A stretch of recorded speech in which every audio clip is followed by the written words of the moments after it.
Well, hey folks, I'm continuing Horror Movie Month here with a review of Halloween, one of my favorite slasher movies, horror movies, one of my favorite movies of all time. This is going to be much like my retro review of Scream, and this is also to hype up for the upcoming Halloween movie coming out this Friday that I'll be watching with my best friend. And it's funny how Jamie Lee Curtis and Nick Castle are reprising their roles as Laurie Strode and The Shape, respectively. Well, The Shape, also known as Michael Myers. Nick Castle, who directed The Last Starfighter, yes, if you can believe that. But this movie, so influential. John Carpenter and Deborah Hill did a great job writing it. John Carpenter did a great job directing it. With only a budget of $300,000, you need a lot of ingenuity and a director that got it, and a director and a crew that understood how to make best use of the money, a cast that maybe was relatively unknown with the exception of Donald Pleasence. He lent a lot of credibility to the movie. You need a cast that was young, somewhat unknown, and could really, convey that the story of a killer basically from a very, very early age and grew up to just be a soulless, devilish monster. I mean, just, cold, dead eyes, the devil's eyes, as Donald Pleasence's character Loomis says at one point. There is just so much, there's so much great dialogue in this, so many great lines. The music, I just can't put over how great the music is. The Michael Myers theme, just how iconic that is, the synth score and all that. There's really just too much good stuff to talk about with this. So for those who don't know the story, well, sorry, there'll be spoilers ahead. It's a 40-year-old movie. If you haven't seen it by this point, I'm sorry. But it's easily one of, if not the most influential slasher movie of all time. Is it the first slasher movie? No, you could argue The Peeping Tom was, and that was in 1960. That's another review I may do at some point. That was a pretty damn good movie. But this is the one that revolutionized it the most. And John Carpenter and the crew and the cast deserve so much respect for that. In the opening scene, you get you get a camera view from, somebody wearing a mask. And they walk around, they pick up a knife, and they end up stabbing and killing a young woman.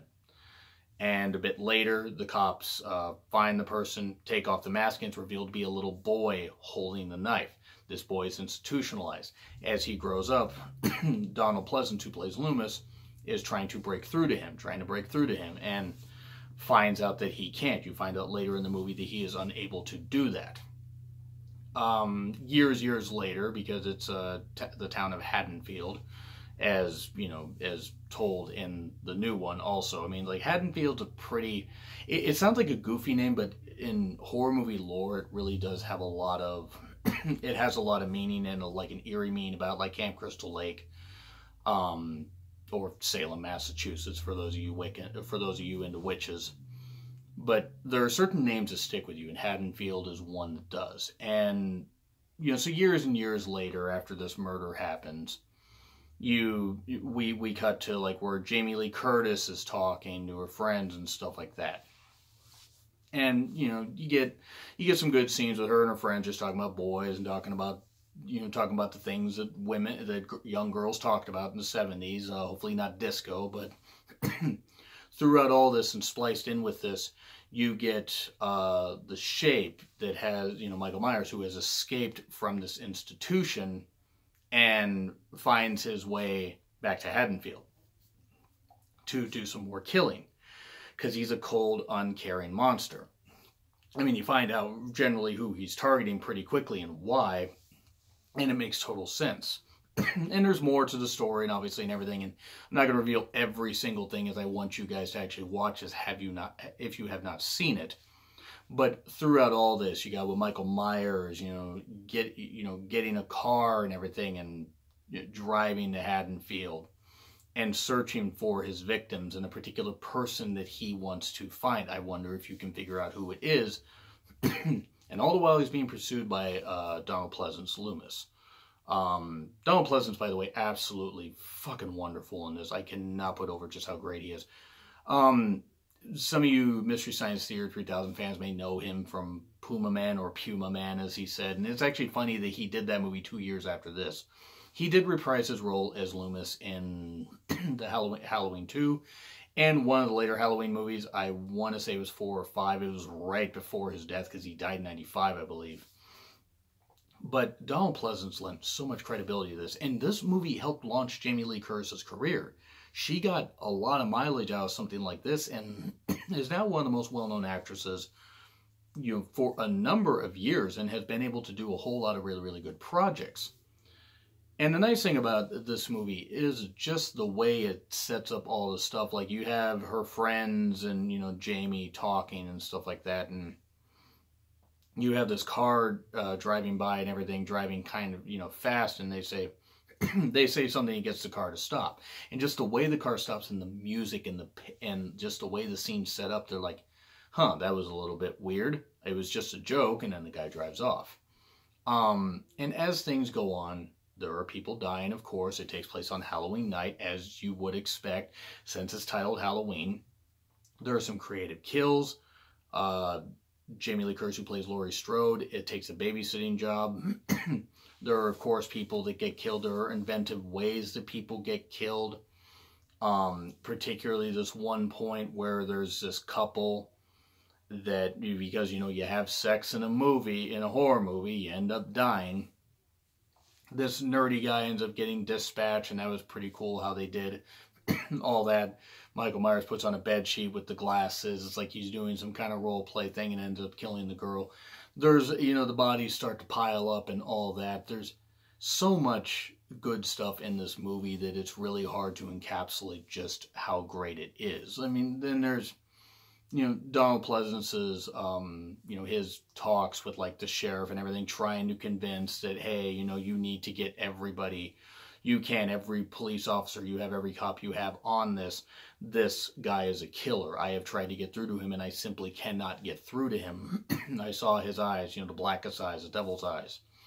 And, you know, there was the boy that Laurie Strode is babysitting, talking about the boogeyman, how there's no, you know, she says there's no such thing as a boogeyman. Well, you come to find out there is such a thing as a boogeyman. His name is Michael Myers. Even though they never say, even though they don't credit him as Michael Myers in the credits, they credit him as a shape.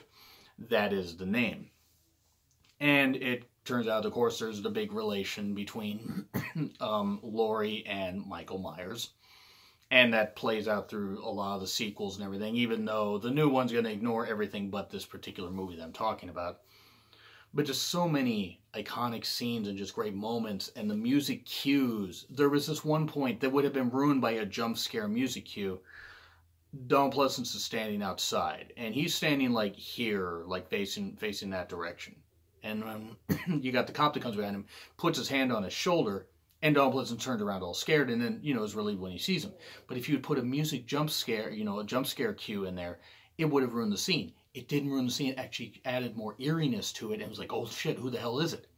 The creativity with the camera work and the music and the lighting and the really good acting. I mean, honestly, like in a slasher movie, you're not going to get the best acting. Jamie Lee Curtis became the Scream Queen for a number of years because of this movie. She really did emote pretty damn well. Yeah, she screamed a whole lot, but I think you would too if you saw your friends dying and you saw a bunch of bodies being piled up. And oh yeah, this murderous guy that was in this, you know, plaster type mask, that was William Shatner's face, by the way. That's what Michael Myers' face is, and you know, the hair and everything, and he's just carrying a steak knife, or you know, a butcher's knife or something like that. He's carrying a large knife, which he's going to stab you with. It doesn't matter what kind of knife it is. It's obviously, unless it's a butter knife, and then that would take a lot of effort.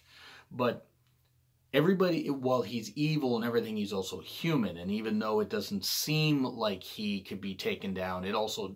It's really weird how they managed to balance that with Michael Myers. He was evil and psychotic, but he was evil and just straight focused and everything. And even though he was psychotic and obviously had psychotic thoughts, as he just simply wanted to murder, that's the scariest thing about it, is the only motives he had was kill, kill, kill. And he had very simple reasons for it. You don't need a layered backstory to tell the story of a great killer. You know, or tell a great story of a killer. And you have the victim, and you have straightforward stuff, and you have characters that, yeah, there are some characters that are easily dispatched and this kind of stuff, and, you know, disposable. But the story they tell with Laurie and the young boy she's babysitting is pretty nice and everything, and how Laurie wants to protect him. And you know that protection thing actually comes into play later in the in the newest movie that's going to come out this Friday. You can just see in the trailer. This set the tone for so many slasher movies, and of course you have the closing minutes and everything, where you have the closet scene. Laurie's in the closet and everything, and Michael busts in. He's trying to get to her and everything, and mess with the light and trying to grab the hangers, just trying to grab her and everything. And she stabs him and stabs him at one point, stabs him, and he's like holding his face and everything because she stabs him. And then Loomis comes in, and he, basically Michael ends up getting shot, falls off the second-story window, and hits the ground, and you're like, okay, that's it. And not even like a minute later, they look down and they see that he's gone. That is really, really good stuff, and how you end it and everything. I mean, it's like, so even bullets can't kill him. And it left it open to what would happen. Now, you did have Halloween 2, and it was inevitably going to happen, where a sequel did happen. Because this movie made like $47 million at the box office. I mean, I'm sure through a couple other releases, but on a $300,000 budget, even with the marketing costs and everything, this movie made so much bank that they had to make a sequel out of it. And then they watered it down, that kind of stuff, and all that. And that's a whole other story for another day. But with watching Halloween... Okay, is it tame by today's standards? Sort of, but you can still appreciate it for the slasher movie that it is. There's so much good stuff with it, from the acting to the kills. It's not even a ton of blood in it, but it's the idea and the storytelling and the way it's done a bit viscerally, where it doesn't need a shit ton of blood to tell a story. It doesn't need to be over the top like the Nightmare on Elm Street movies. And I mean, the first one was fine, and it was a little bit more comical and a bit more supernatural. This was just a guy going to kill and having a reason for going after the ultimate person that he went to kill. And really, that was one of the scariest things, pretty much one of the scariest things about it. And that's why I put this movie just below Psycho on my favorite horror movies list, which you guys can check that out, by the way. I did that sometime this time last year. And I'll put up a movie playlist at the end of this, by the way, so you guys can check that out. It's a bit long, but don't worry. It's worth it. But Halloween, easily one of my favorite movies. I mean, I could talk at length about this for over an hour if I really, really wanted to. I can make an entire review as long as the 91 minutes that this movie is. Really, I recommend you guys watch it. If you're a fan of slasher movies and you somehow have not seen this, you absolutely have to see this. Especially if you're excited to see a 2018 Halloween movie. Jamie Lee Curtis is fantastic. Donald Pleasence is just such a breath of fresh air. He was fantastic in so many damn movies. And this is probably the role that he's known for the most. Even though he's had other great roles, before this. And since this, I don't know, this was kind of his apex. He didn't have a ton of stuff that he did. He was also getting advanced in age and everything. Though for MST fans, again, his role in The Puma Man was, probably his most iconic among fans for that. But as Loomis, as Dr. Loomis, he just was absolutely brilliant. And this movie is brilliant from start to finish. I cannot sing its praises enough. So yeah, anyway, that's what I got to say about Halloween. What do you think of Halloween? What have you guys seen this? Obviously, if you guys have, please let me know. Are you guys excited for the 2018 edition?